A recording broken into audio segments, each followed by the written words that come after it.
Donald Trump के 104% tariff का जवाब देते हुए चीन ने अब अमेरिका पर 84% का टैरिफ लगाने की घोषणा कर दी है।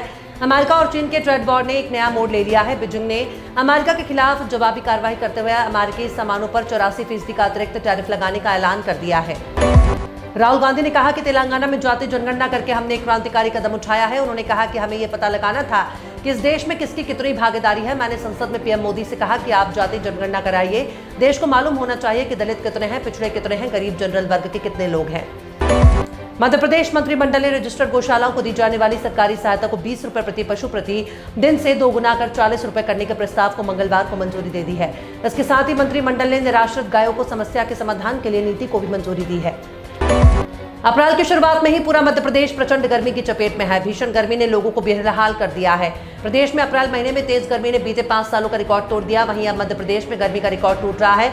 मौसम विभाग ने इस बात के संकेत दिए हैं कि पूरे अप्रैल मई के महीने आसमान आग उगलेगा। हज यात्रा 2025 की शुरुआत होने वाली है। देश के 16 राज्यों के हज यात्री सफर के लिए 29 अप्रैल को रवाना होने वाले हैं। इस दौरान हज यात्रियों को किसी भी समस्या से बचाने के लिए हर तरीके के इंतजाम किए जाते हैं। लेकिन इस दौरान सबसे ज्यादा चुनौती का सामना सऊदी अरब की गर्मी से करना पड़ता है। पिछले साल 1,75,000 तीर्थयात्री हज यात्रा पर गए थे, जिनमें से 1,000 लोगों की गर्मी से मौत हो गई थी।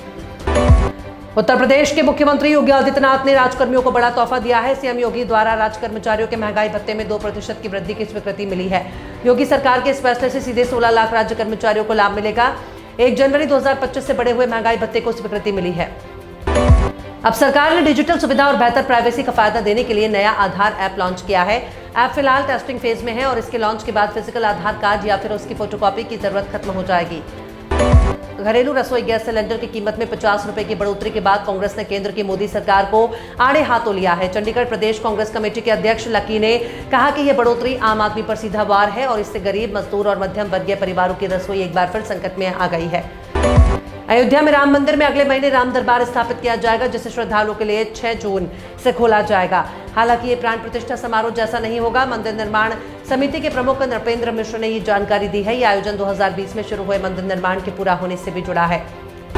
रिजर्व बैंक ऑफ इंडिया ने एमपीसी की बैठक के बाद बुधवार को वित्तीय वर्ष 2025-26 के लिए घरेलू सकल उत्पाद यानी कि रफ्तार को कम करते हुए 6.5% बने रहने का अनुमान लगाया है। यह फरवरी में 6.7% के उसके अनुमान में 20 बेसिस पॉइंट की कमी है।